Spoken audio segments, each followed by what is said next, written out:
ఆడపిల్లల జీవితం ఎట్లుందంటే 22 సంవత్సరాలకే పెళ్ళైన 2-3 సంవత్సరాలకే పిల్లలు పుట్టిన 4-5 సంవత్సరాలకే తట్టుకోలేని బాధలు, కష్టాలు. జీవితమే ఒక శోక సంద్రం లాగా ఉంటుంది.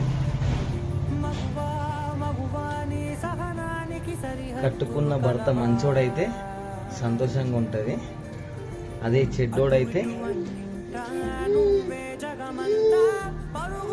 నిందల పాలు, దెబ్బల పాలు, కష్టాలు అన్నీ అనుభవించుకుంటూ ఎవ్వరికి చెప్పకుండా నలుగుట్ల నవ్వుకుంటా వాడు పెట్టే బాధలకి లోపల కుములుకుంటూ పైకి మాత్రం సంతోషంగా నవ్వుకుంటూ పుట్టినింటికి దూరంగా ఉంటుంది.